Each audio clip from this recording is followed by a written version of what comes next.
नमस्कार दोस्तों, आज की इस वीडियो में राजस्थान की अमर प्रेम कहानी ढोला मारू के बारे में जान। देखिए दोस्तों, वैसे तो ढोला मारू राजस्थानी भाषा का सर्वश्रेष्ठ प्रेम आख्यान है। वैसे तो राजस्थान की लोक कहानियों में बहुत सी प्रेम कथाएं प्रचलित हैं, पर इन सब कहानियों में ढोला मारू की प्रेम कहानी विशेष लोकप्रिय रही है। इस कहानी की लोकप्रियता का अंदाजा इसी बात से लगाया जा सकता है कि 8वीं सदी की इस घटना का नायक ढोला राजस्थान में आज भी एक प्रेमी नायक के रूप में स्मरण किया जाता है और प्रत्येक पति पत्नी की सुंदर जोड़ी को ढोला मारू की उपमा दी जाती है। यही नहीं, आज भी लोकगीतों में स्त्रियां अपने प्रियतम को ढोला के नाम से संबोधित करती हैं। ढोला शब्द पति शब्द का पर्यायवाची ही बन चुका है। राजस्थान की ग्रामीण स्त्रियां आज भी विभिन्न मौकों पर ढोला मारू के गीत बड़े चाव से गाती हैं। इस कहानी में नरवर के राजा नल के पुत्र राजकुमार साल्हे कंवर यानी ढोला राय को ढोला कहा गया है तथा पूगल के राजा पिंगल पवार की पुत्री राजकुमारी मारवड़ी को मारू कहा गया है। इस कथा के अनुसार एक बार राजा पिंगल पूगल देश में अकाल पड़ने से सपरिवार पुष्कर में आकर रहने लगा। उन्हीं दिनों नरवर के राजा नल भी सपरिवार तीर्थ यात्रा के लिए पुष्कर आए थे। वहां दोनों राजाओं में मित्रता हो गई और राजा पिंगल ने अपनी कन्या मारवड़ी का विवाह राजा नल के बेटे ढोला से कर दिया। उस समय ढोला की उम्र 3 वर्ष और मारवड़ी की उम्र 1.5 वर्ष थी। शरद ऋतु आने पर दोनों राजा अपने अपने राज्य की ओर चले गए और मारवड़ी भी छोटी होने के कारण पिता के साथ पूगल चली गई। जब ढोला जवान हुआ तो नल ने उसका दूसरा विवाह मारवा की राजकुमारी मालवड़ी के साथ कर दिया। राजा नल ने ढोला को उसके प्रथम विवाह की बात नहीं बताई और ढोला अपने बचपन में हुए विवाह को भी भूल चुका था।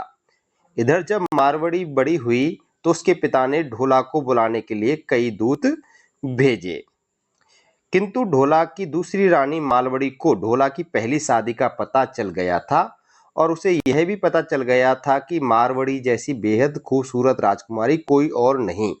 सो उसने ईर्ष्या के चलते राजा पिंगल द्वारा भेजा कोई भी संदेश ढोला तक नहीं पहुंचने दिया। वह संदेश वाहकों को ढोला तक पहुंचने से पहले ही मरवा डालती थी।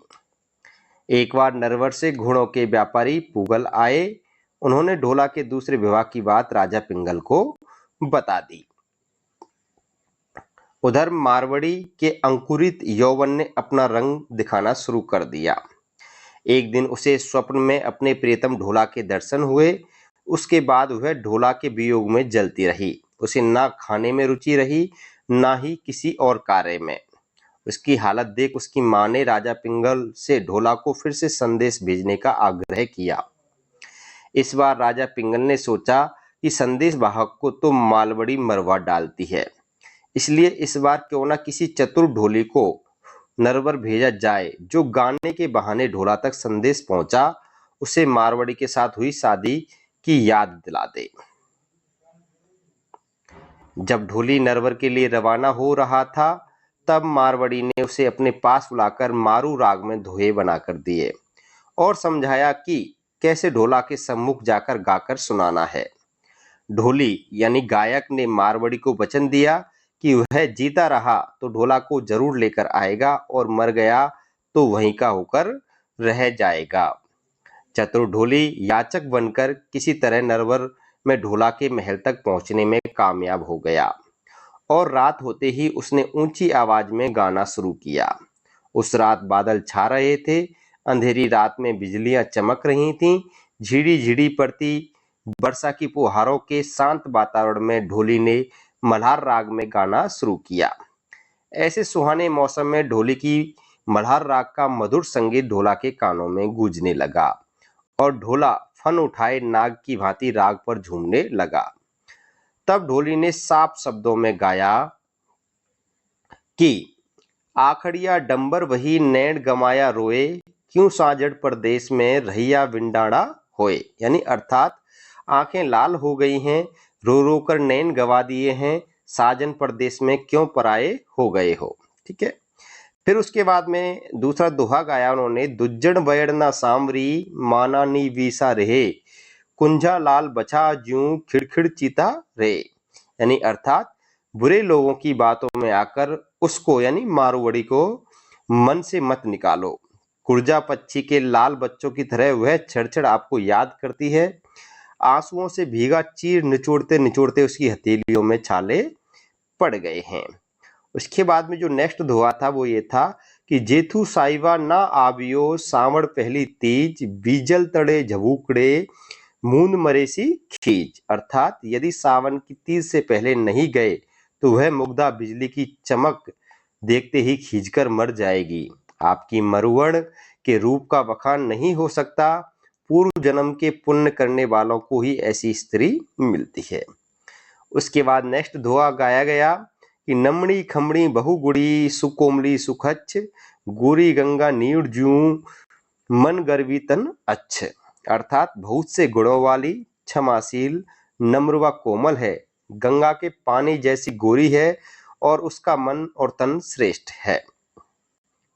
उसके बाद में नेक्स्ट दोहा गाया गया कि गति गयंद जंग केल गर्भ, केहर जिमी लटकटी लंक, हीर डसड़ विप्र अधर मरवड़ भ्रकुटी मयंक।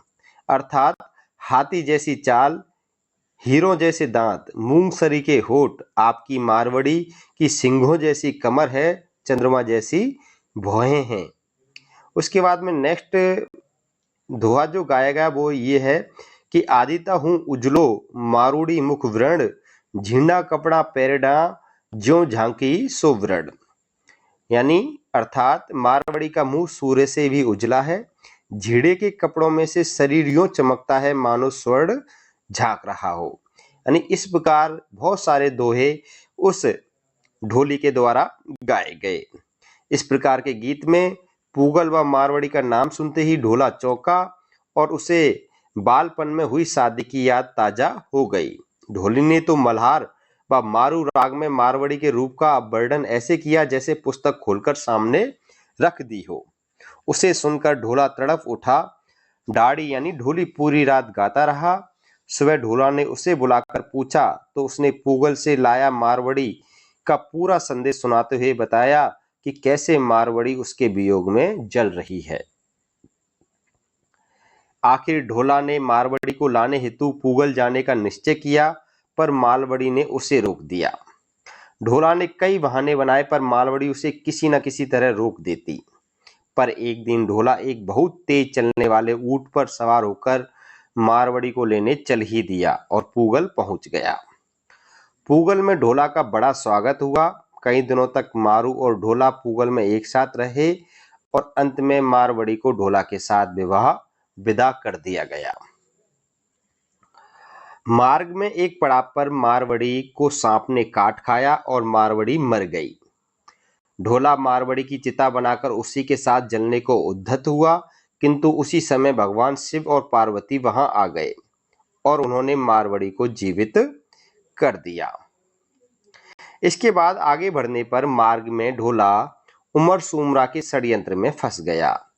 उमर सुमरा ढोला को घात से मारकर मारवाड़ी को हासिल करना चाहता था, सो वह उसके रास्ते में जाजम बिछा महफिल जमा कर बैठ गया। ढोला जब उधर से गुजरा तो उमर सुमरा ने उससे मनुहार की और ढोला को रोक लिया। ढोला ने मारवाड़ी को ऊंट पर बैठे रहने दिया और खुद उमर सुमरा के साथ अमल की मनुहार लेने बैठ गया। उमर के साथ मारवाड़ी के पीहर की एक ढोलन थी।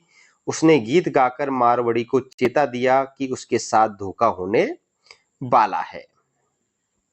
मारवाड़ी ने ढोला को उमर के पास से उठाने के लिए अपने ऊंट को छड़ी मारी, जिससे ऊंट उछलने लगा।